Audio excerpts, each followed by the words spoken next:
Ladies and gentlemen, I want to read a passage of scripture for you guys before I go into some stuff with you. And yes, I want to make some apologies. So, first of all, apologies to all of you who are DCEU fans for my obscenities, my cursing you guys out. I was so disappointed in you guys, not for the fact that you may have had your honest feelings about a movie, but that you fell for the bait that the media was giving you, and you formed this false narrative about Whedon, WB, Jeff Johns, Zack Snyder. That's the thing that really saddened me, and that this negative media dominated the public relations, the PR that Warner Bros. Is trying to put out, instead of the positive feedback about this film. That I don't think there's anybody that went into this film that thought it was a crappy, shitty film, or that it was the feedback I get is most people either liked or loved this film, and it didn't matter if they were Marvel fans or DC fans, and that should have predominated, and the character should have predominated. Deborah Snyder was saying all along that it's not about who's the director or who's not a director. It's all about what these characters are doing, what's the story, and how it serves the story. So I'm somewhat saddened by fans who made it about that, and they didn't really have factual statements to back it up. They were people who were basing it off of rumors, and that was something the media baited you into. So I am so sorry to see this, and I was disappointed. So I want to apologize to you guys. I also want to apologize to DaveTheFilmJunkie and also Film Gob, because, to be honest, these guys have been people who have been trying to defend the DCU for the longest while. It's just sometimes you can have a beautiful bucket of milk that a cow just gave you, and you can kick the bucket down with improprietous statements. Oh, that's too big a word. I mean, inappropriate statements, especially given the delicate situation of the universe you're in. So that's why I tell them to be more responsible with the platforms they have. Film Gob, I know you're a guy who tries to be honest, and I am also a guy that tries to be honest about the movies, if they don't impress me or not. I have said some things about Danny Elfman, about his soundtracks, but when I heard the soundtracks in the context of the movie, I had to come back and apologize. Now notice, on my channel, I apologize to people publicly. Okay? When I'm in the wrong, I apologize. I just felt bad that I had to do all this damage control for this movie, which is a good movie. It's a solid, good movie with good virtues and values in it. And I just want to draw your attention, Dave the Film Junkie, as well as Film Gob, that I am not one of those people who is adamant about a certain position, and because I need to be right and I pick a side. I'm one of those people who can turn around and say, I am sorry, and I can apologize for things. And then when I realize the stakes are very high on a certain subject and a certain topic, I unite with people and I try to work together for the better good.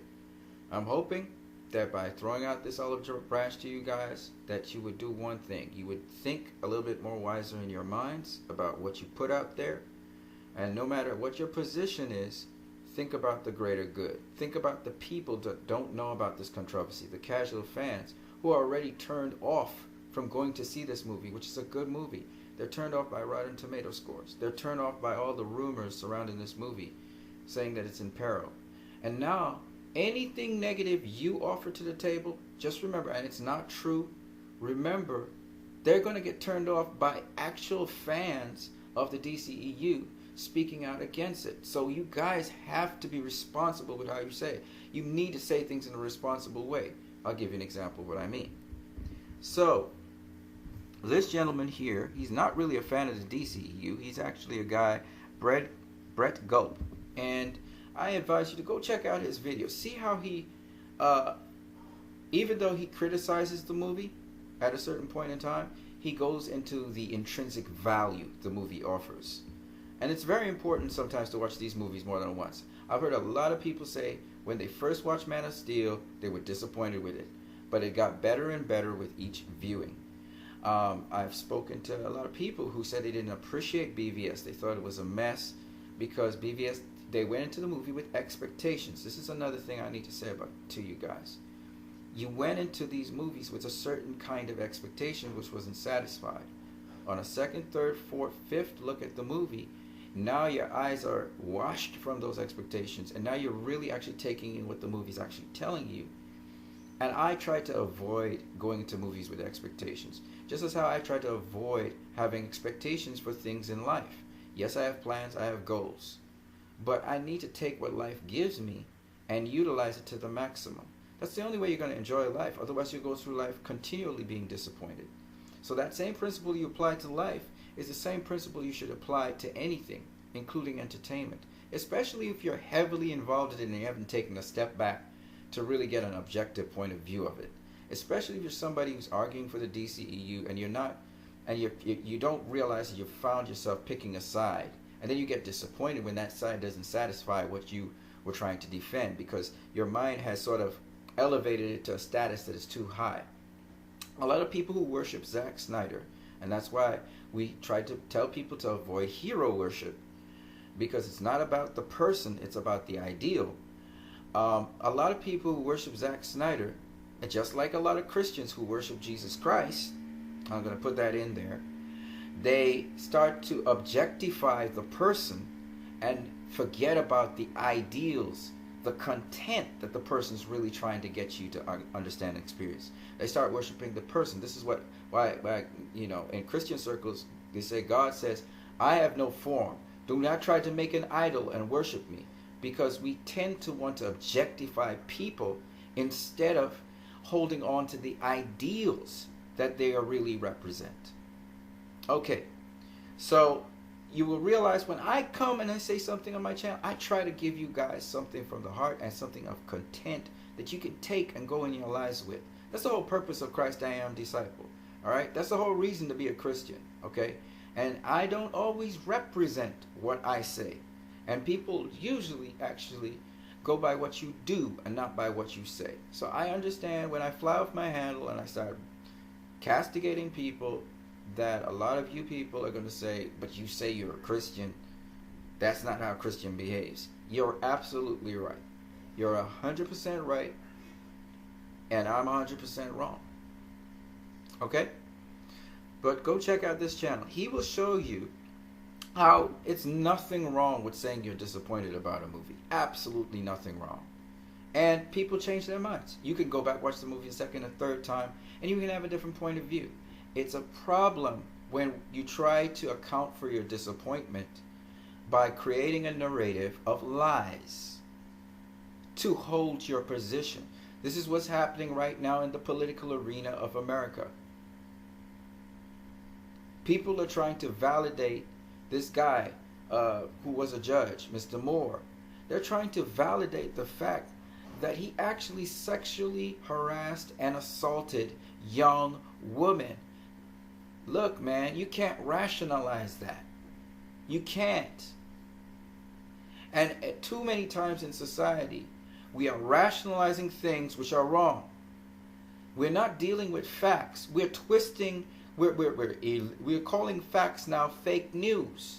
We're calling facts fake news to keep with our narratives. And we're not apologetic. We're not looking for equal ground. We're not trying to come together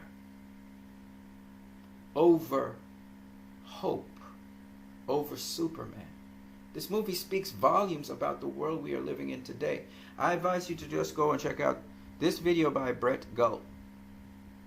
Justice League. Here's my heart about this film. But I want to apologize to Dave the Film Junkie, because if I say that he's a fake DCEU fan, a fake Snyder fan, this brother's been blazing the trail as a soldier for the DCEU, and we disagree on some things, and I think that he has sourced some erroneous information, and he's sensationalizing something where all the positive things about this movie, two different directors directing this movie. What are the odds on a movie flowing so smoothly with two different directors?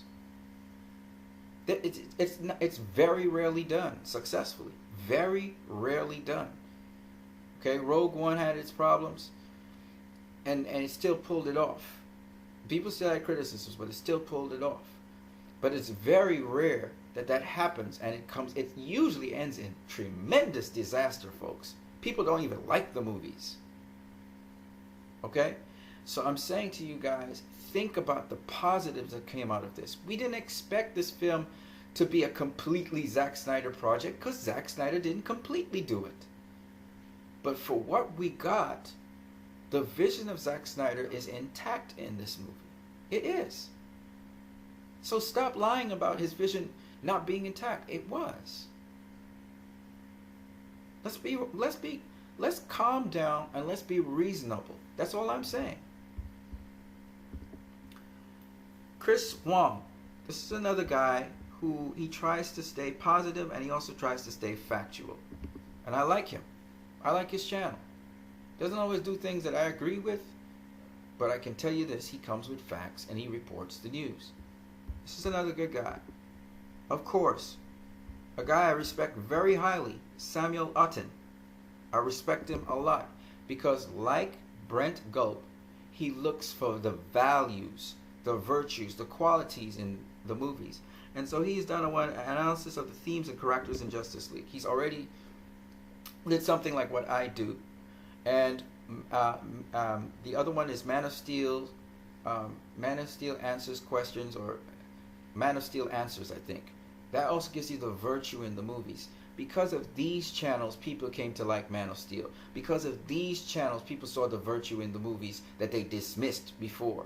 Okay? So when I tell you that I thought that Justice League was a good movie, it's because I saw qualities and virtues and themes in the movie that I saw in BVS, Man of Steel, and Wonder Woman. And I really appreciated that they allowed the vision of Zack Snyder to come out in these themes throughout the movie. Yes, it was a truncated movie. We know this. But in a way, that works for the casual fans so that they could palatably digest some of these themes, even though some of it is going to go into their subconscious. Nonetheless, they digest these themes as the movie moves along. And so that's why I said there's value in this movie, and I'm really, really disappointed that people didn't see that, and they just focused on a controversy. Deborah Snyder said it herself again, I repeat this. She said, let's not focus on whose movie this was. Let us focus on the characters. That's the whole point behind us making these movies, that they're served well. She was trying to be a peacemaker. Zack Snyder's not disappointed he didn't finish the movie because he thought Joss Whedon did a bad job. And it's not because it doesn't mean because he didn't see the movie, at least some people are alleging that it means that he doesn't want to see it because Joss Whedon made it. That's not what he's saying at all. A lot of directors don't go watch their own films. A lot of actors don't go and watch their own films. When they're done with the project, they're so familiar with the project, they don't need to see it. But nonetheless, the point is that Zack Snyder wouldn't put Joss Whedon on this film, and he wouldn't tell WB to finish the film this year if he didn't have confidence in the fact that they would make the appropriate decisions. And he said so in an actual statement he had where he stepped away from the project so they could do what they had to do. Okay? So we need to stop this negativity. Dave the Film Junkie, you need to stop with the negative press on this movie in terms of these rumors going around, which were actually circulated by media trying to agitate actual people who are fans of the DCU, and knowing they're fans of Zack Snyder, they tried to pull the wool over your eyes. Trust me, I'm a Zack Snyder fan. Okay? I'm not a Joss Whedon fan. I know very little about Joss Whedon. Okay? I'm a Zack Snyder fan. If this film wasn't the Zack Snyder film, trust me, you'd have heard it from me.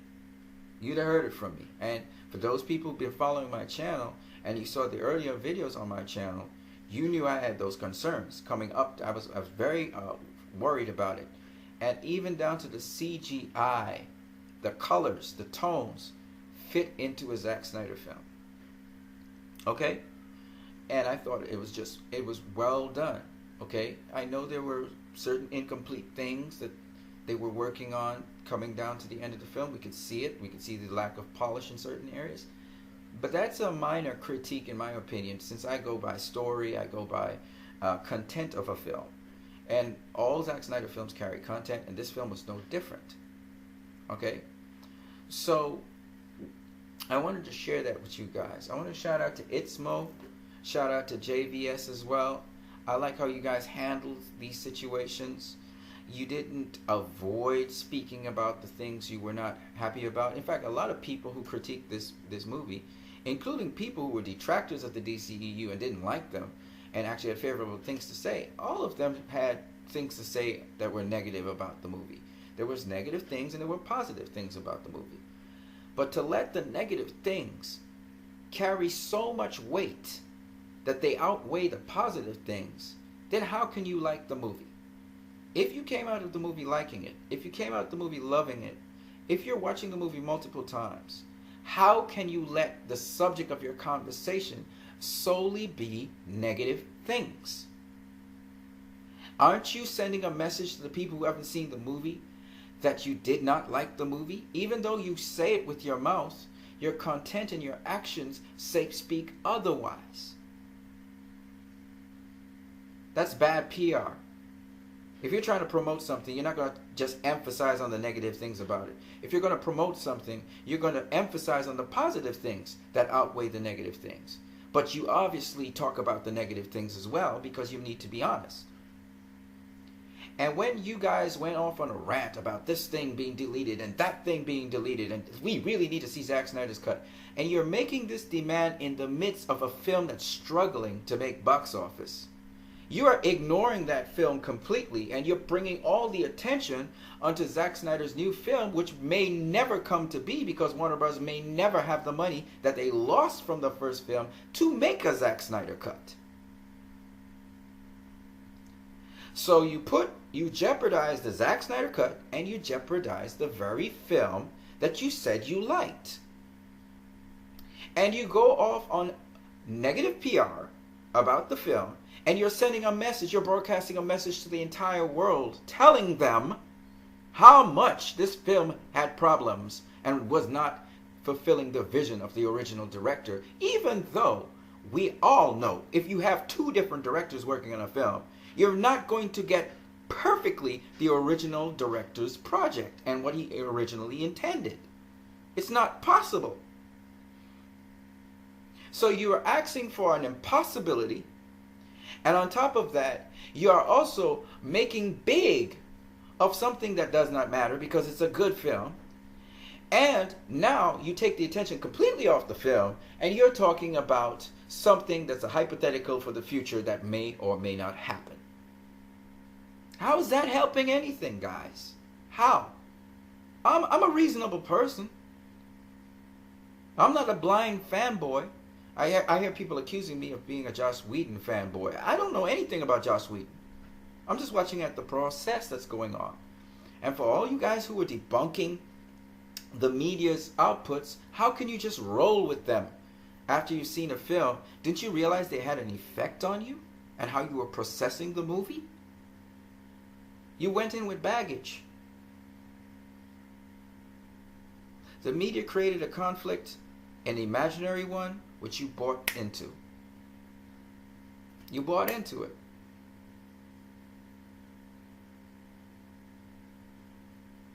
And they played you like a harp. Lex Luthor style. And you say, oh, Batman. All those people were saying, Batman, he's so smart. How can he let Lex Luthor manipulate him? Well, you were so smart and you let these people, these media people, pull the strings on you. See what I'm saying? This is what happened. But this movie is based on hope. And none of us can save the world alone. None of us. And the good news is, not even Superman can save the world alone. And that was actually set, the foundation of that was set in Wonder Woman, where she said no hero can overcome the choices people make. No one hero. And that's the theme in this movie. That's why they had to team up. In the absence of physical Superman, and then in his presence, it came full circle. Hope was alive again. So it started off with the spirit of Superman. This movie started off with the death of Superman and the death of hope, a world without hope. And the trailers filled in the gaps. For those of you who watched the trailers, you were able to see the gaps. But you shouldn't have watched the clips, but it's all good. And then in the movie, he came. Hope was alive again. Okay? And now we have a hopeful DCEU in its fullness. In its fullness. Those of you who've seen this movie and you enjoyed it, try to find out why you enjoyed this movie. Don't only say, I enjoy a movie. Know why you enjoy it. And it's not the technical aspects of a movie that makes a movie something worth watching. The reason I will rewatch this movie 3 times, I wasn't just going to this movie because it made me feel good. No, I was trying to find out why.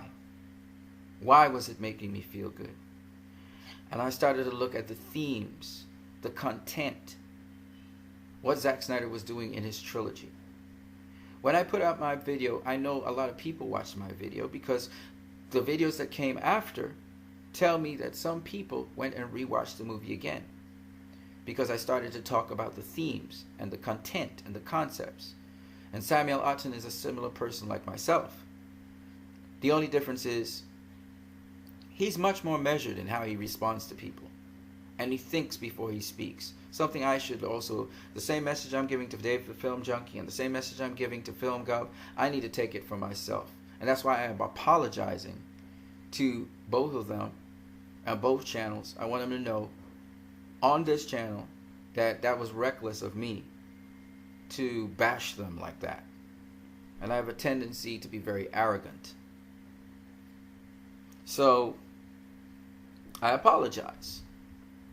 I was wrong about bashing people and not calling them DCU fans and Snyder fans. And I'm not saying that they are not Snyder fans. I'm just saying you're doing Zack Snyder a disservice by building up false narratives about what happened with his movie. That's all I'm saying. I'm not trying to defend Joss Whedon. I'm not trying to defend Warner Brothers. What I'm trying to do is tell you guys the truth and give you the truth. Okay? And a lot of times we get chained up by media outlets. I'm not saying that the people who were working for Joss Whedon didn't always appreciate the style that he was doing and the things he were doing. So, of course, if you worked hard on a certain CGI scene and it's deleted from the cut, of course you're going to feel hurt. But you've got to remember you're part of a team.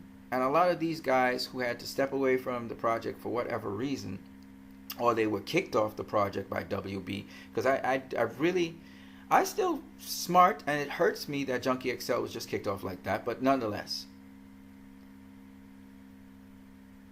Warner Brothers are the owners of the characters and the content, and so they have the final say.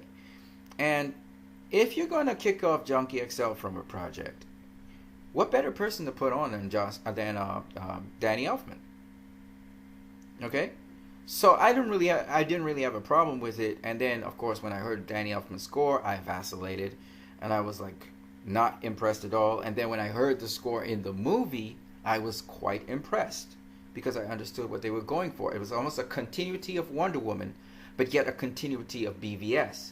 It was a merging of the two. And Junkie did, to his credit, get some play inside of there. Danny Elfman did hint Junkie XL.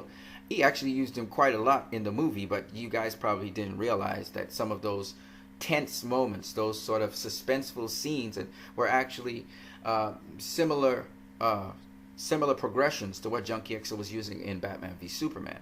So I don't know how many of you picked that up. He didn't use the Man of Steel anthem from Hans Zimmer. I didn't see it, but I don't have a copy. I don't have a DVD Blu-ray copy of the movie, so I have to actually go back into the cinema and actually listen for those things. because every time I go into the cinema, I get something new, and more a real actualization. You know, okay, I'll give you guys one example. No, I can't do it. I'll spoil the movie. I kind of spoiled the movie in this section anyway, but still, let's just leave it at that.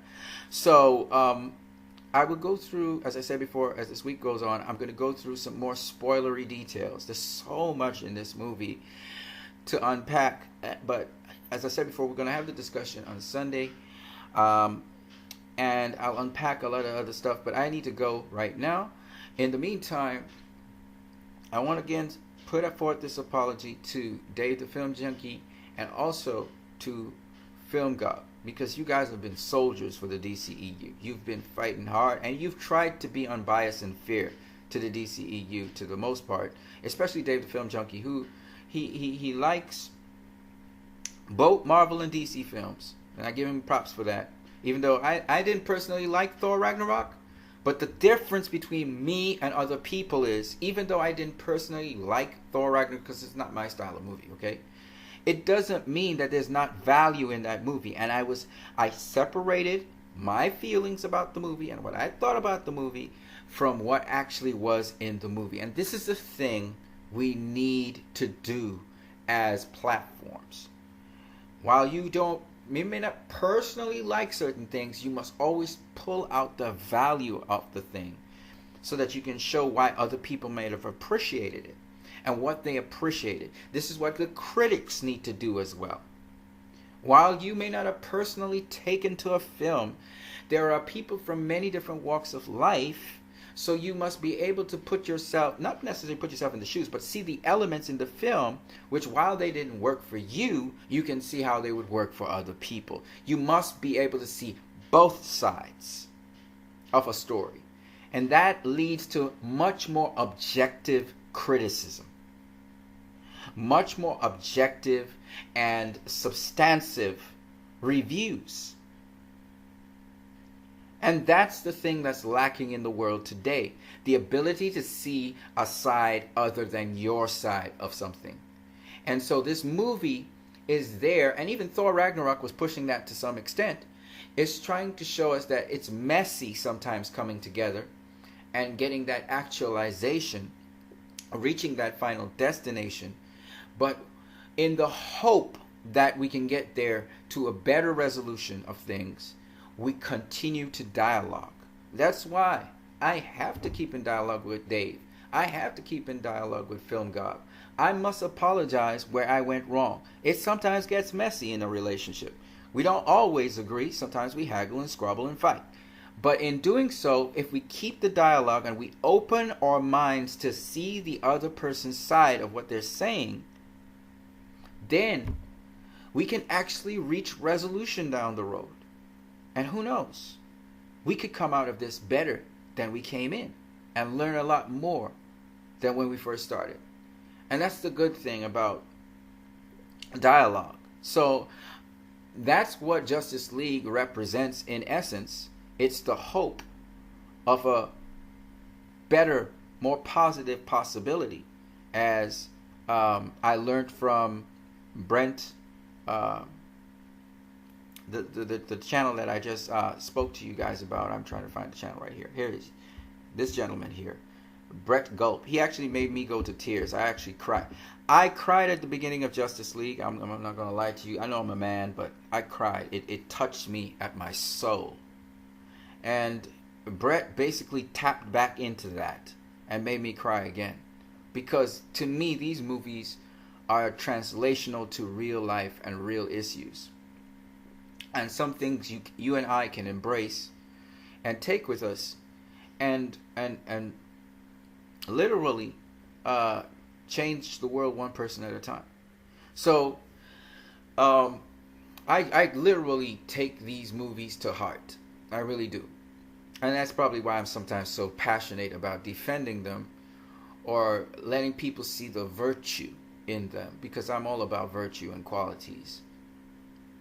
So on that note, I just throw forth the olive branch. They don't have to accept it. They can spit on it. It's okay. It's all right. You know, I am still going to follow both their channels. and I'm going to show them love. And I'm a smaller channel, but you know, I just feel that I'm obligated not to engage people that way. There's other ways to say things to people where you don't have to offend them. And usually it's just a misunderstanding. Sometimes we just misunderstand one another. Sometimes, you know, sometimes we're disappointed in one another. Sometimes, this is life. Because we all think we have expectations of people. I talk about don't go into a film with expectations. Well, you shouldn't really judge people and have a fixed picture and we're human beings, we do it, but really people can do multiple of things. They're not very predictable. And I should know because I'm a businessman, and people are not predictable. You can't just one day you think, oh yeah, well man, I did really a lot of business today. That means I'm doing more business tomorrow. No, it doesn't mean that. So I should know better. And I should have known that not to respond the way I did. So I really apologize for responding the way I did. I believe you guys are every bit a DCEU fan. And I believe you guys love the DCU. I don't think you guys, none of you, even the ones who are saying I hope that the DCU crashes because of this incident, even you guys, I know you don't really mean what you say. I know you really want to see the DCU move forward. You just want to make sure that it stays with the serious tone, that it stays covering topics and issues that are relevant to real life issues. You want something different than just, hee hee ha ha films. I get it. I get you guys loud and clear. Trust me. I'm the same kind of person. So I just want to apologize to all you guys. We shouldn't fight over this. This is not something to fight over. I can understand a lot of you guys wanting to see the cut that Zack Snyder would have fully done, his completed project. So I understand all of that. That's, again, all of those things do not bother me at all.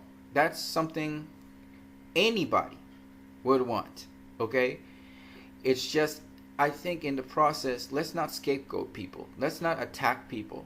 Yes, Joss Whedon kind of deserves what you guys are doing to him, because it seems as though he liked a video which said Steppenwolf was a weak villain. I don't know if it was a troll that did it, because I can't verify the information, because when I go to his account, I don't see any hint of that, but on Twitter, that is. But it doesn't mean, again, it's a rumor, it's an allegation, unless you verify it, and that's the problem with these things. But what I will say to you is this: regardless of whether Joss Whedon did that or he didn't, he worked his butt off on this project. And let's be nice to the guy, because if it wasn't for him finishing this project, we wouldn't have a Justice League movie that we actually liked. You guys said it, not me. You said you liked it. And you said you loved, some of you said you loved it. And some of you said you watched it multiple times. So if it wasn't for him, we wouldn't have a completed project. You can say what you want about his stuff in the movie, if you know where his stuff is to start with. You can say whatever you want about that. We got a Justice League movie. You know what I'm saying? So let's try to also be positive. If you want to talk about him and you want to talk about those negative things, you want to harp on negativity, it's not a problem. But don't forget to balance it off and remember and acknowledge and also be thankful for the fact that he actually tried to finish a movie that was Zack Snyder's, okay? And that's no easy task, because it's not your vision. It's not your vision you're putting up on that screen. And he stayed faithful enough to it that it wasn't his vision, okay, that went up on the screen. He stayed faithful to it. Whether you guys believe it or not, whether you think that he fell short of the mark or not, he tried. And he tried very hard, because the challenge was not only to keep that vision, but you had to make it in 2 hours. You had to take 4 hours or 5 hours of footage and all those alternate scenes and all those alternate cuts. Do you know why Joss Whedon never showed up for any press conference? Because he was working hard to try and get this thing down to size and then get it done. Okay? And we saw a Zack Snyder cut of BVS, which was shortened up. And a lot of people criticized it, but it was Zack Snyder that cut it down to size. And y'all criticized that too. Or not you guys. You guys were defending it. A lot of other people did. And they said, oh, it was incoherent, it was messy, and blah, blah, blah, blah, blah, blah, blah, blah, blah. Alright? So, I'm just saying that at the end of the day, let's focus on positive things we can say. There's no reason why you shouldn't say negative things. But please don't let the negative things overtake all the positive things that have happened in a discussion, especially if you like a movie. If you liked a movie or you loved a movie, then make that the subject of your discussion. You can talk about all these other things, all the negative things that may have happened. It was a collaboration between Snyder and Whedon, so at some point there got to be a Whedon-ish moment. So I'm just saying, let's try as fans not to make mountains out of molehills for things that we actually liked. Whether we were disappointed with it, it's okay to be disappointed with something, but I always say, if you're disappointed with something, it's probably because you anticipated or had an expectation for something else. I remember walking out of the cinema the first time, and a guy was like, "I'm so disappointed that Superman didn't wear his black suit." I'm kind of doing a spoiler here, so I'm sorry about this, guys, if you haven't seen the movie.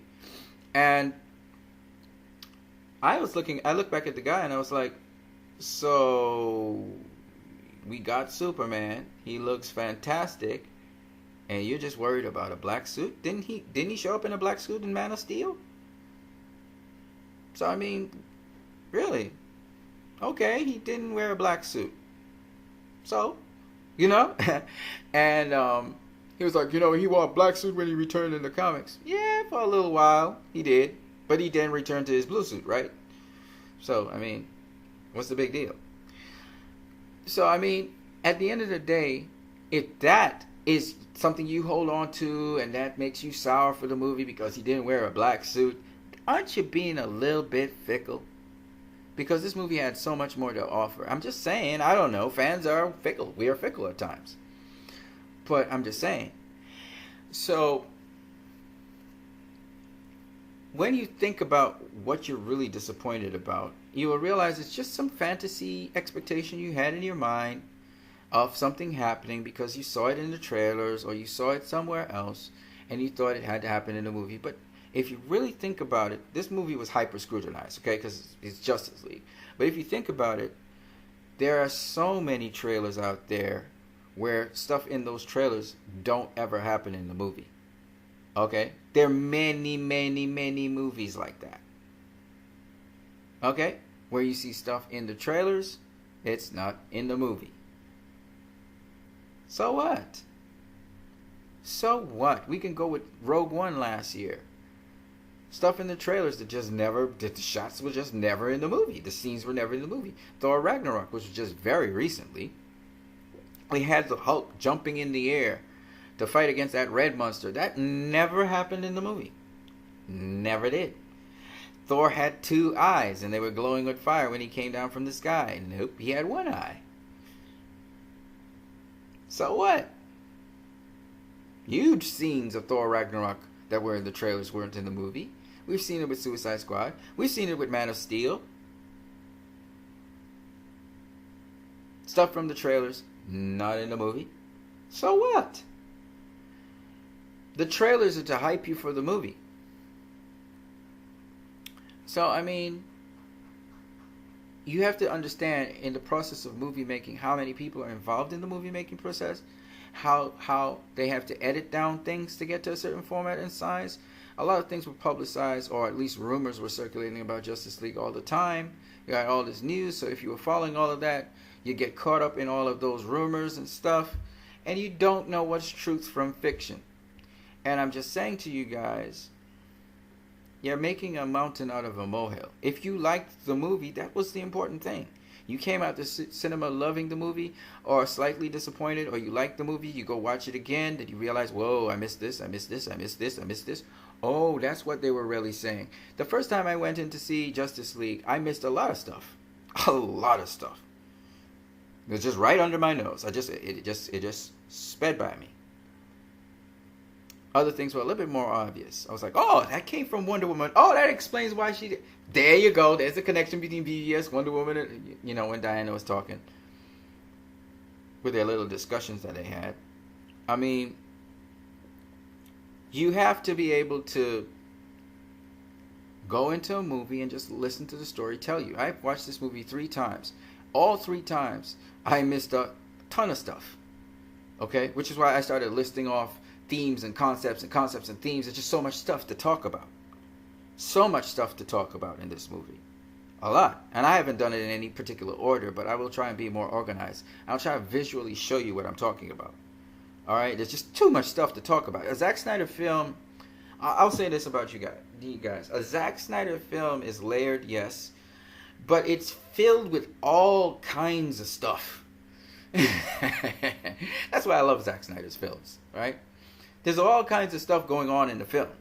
And even if you get these little tidbits here and there, just, you know, a clip or scene in a Zack Snyder film, even if it's just 30 seconds, is so charged and filled with stuff, because Zack is just all about detail, that even if you haven't gotten all the detail, though, just the way how the actors act and how the scene is portrayed and just the camera shots, visually and dialogue-wise, is rich. One sentence by an actor means multiple things when you're dealing with a Zack Snyder film. That's just the way how it goes. It does not matter who takes over the film. Once they don't interfere with the symmetry of the film, more than likely you're gonna be, it's filled, it's charged, it's rich. Whether you overlooked it or not, Zack Snyder doesn't play games, man. This dude doesn't do things by chance. Okay, I feel, in my mind, that's my perception of things. People say, "Oh, he just stumbled upon this and stuff." No. And then all the Easter eggs and all the subtleties in a Zack Snyder film. There's a lot of subtlety in there, and you just see the beautiful thing about these movies is unpacking them after they're done. And if you take Zack Snyder superficially, if you take this director superficially, you're gonna miss a ton of stuff. Because if you just think he's about beautiful visuals and pulling things off of comic book pages, you're in for a surprise, okay? And Joss Whedon must have recognized that, which is why he tried to touch as less as possible and truncate as much as possible, okay? But he understood, you truncate anything in Zack Snyder film, and you can have a lot of problems. So he had to have paid attention to the storyline. If he just went through and mowed things down without reason or rhyme, he'd be in deep trouble, you know. So I don't think he did that. So at the end of the day, that's why I didn't see Joss Whedon. We haven't seen Joss Whedon, pretty much. We haven't seen Joss Whedon. He hasn't even come out, spoken about anything. He just be working his butt off. You know what I'm saying? So that's why I gotta say. I mean, it's very hard as a director to come in the shoes of another director, especially a director like Zack Snyder, and try to streamline his movie and get the average person to really appreciate it. The average person sort of appreciates what Zack Snyder's done, but as you rewatch this movie, it has a lot of rewatchability. As you rewatch this movie, you're going to begin to understand just how deep this rabbit hole goes that Zack Snyder was painting. All right? And some things are nuanced. I guess Zack Snyder would have made it more obvious if he had a cut that was longer. You know, he would have made it more obvious. Like his cameraman was saying, he takes time to unravel his stories. Even if it's a 3-hour cut, he takes time to unravel it.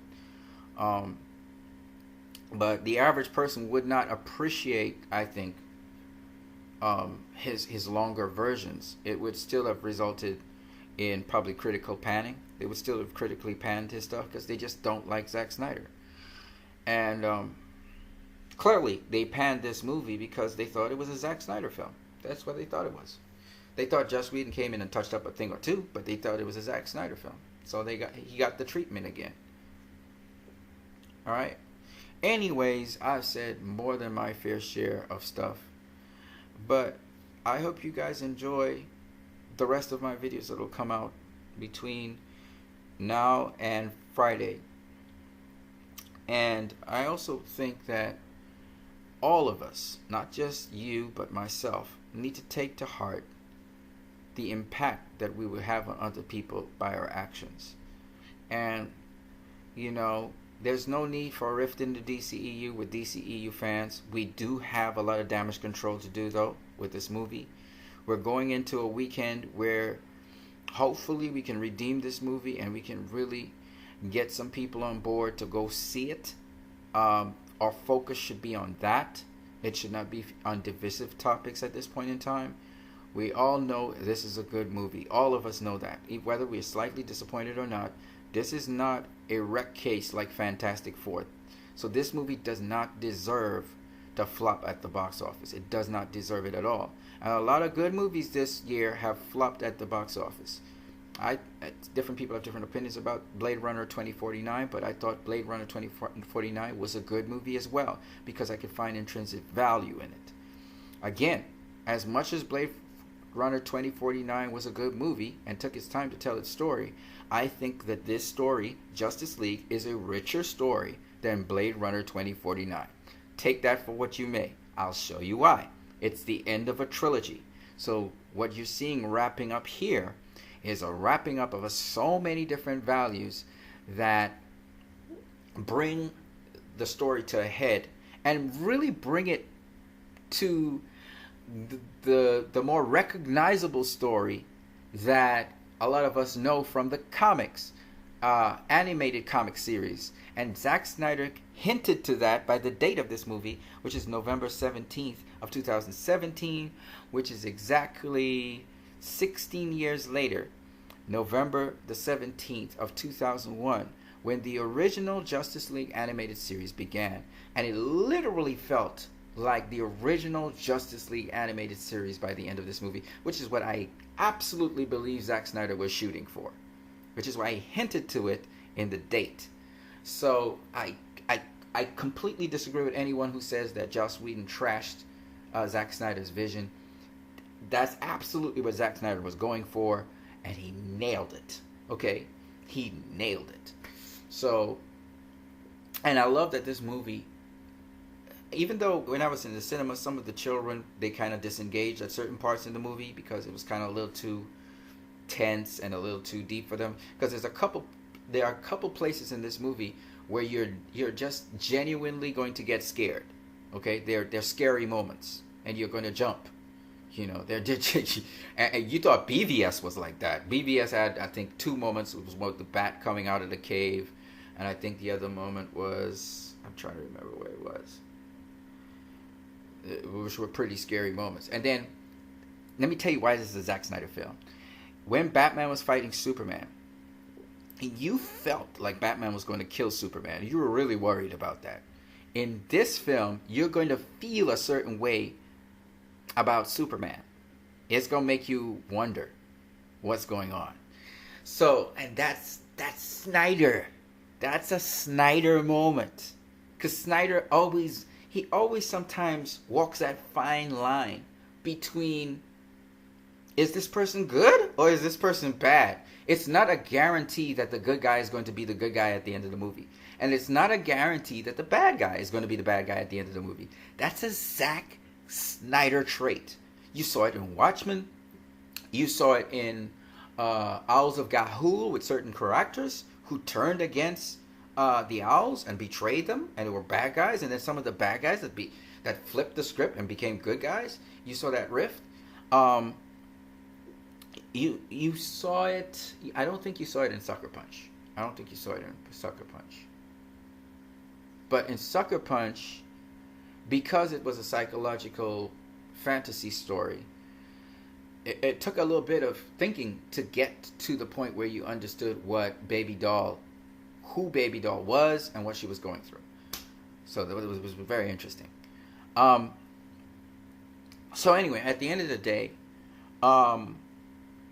Zack Snyder's that all of those are Snyderisms. That if you're not paying attention and you're just thinking of it as a straightforward story, you're not going to get it. And I tell you, I understand Zack Snyder's stuff. That's why I tell you this is Zack Snyder film.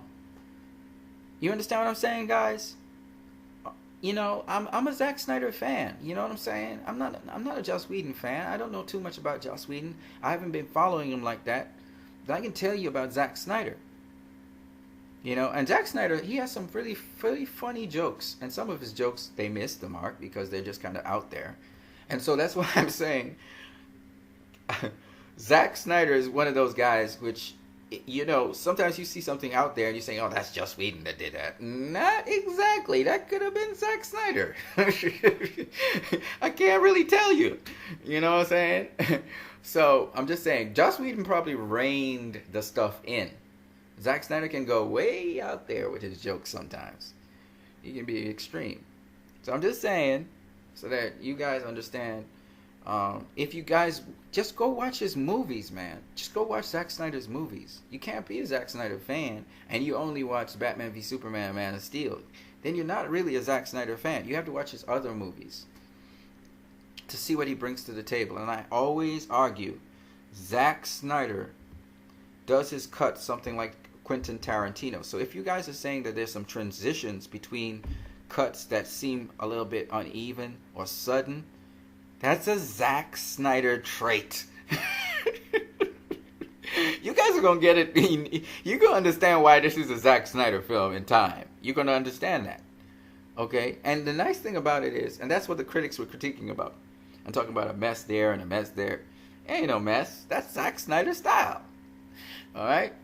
And if you felt uncomfortable about something in this film, if you felt even a little bit uncomfortable, like some of you talked about the Flash running and how you're running so weird, that could be Zack Snyder doing that again. Because Zack Snyder tends to do things to get your attention. He wants to get your attention. So you don't idol worship. You don't just focus on the person, but on the ideals that person represents. Zack Snyder's an interesting guy, man. He's interesting. That's all I'm going to give you. All right, you guys. Have a great one.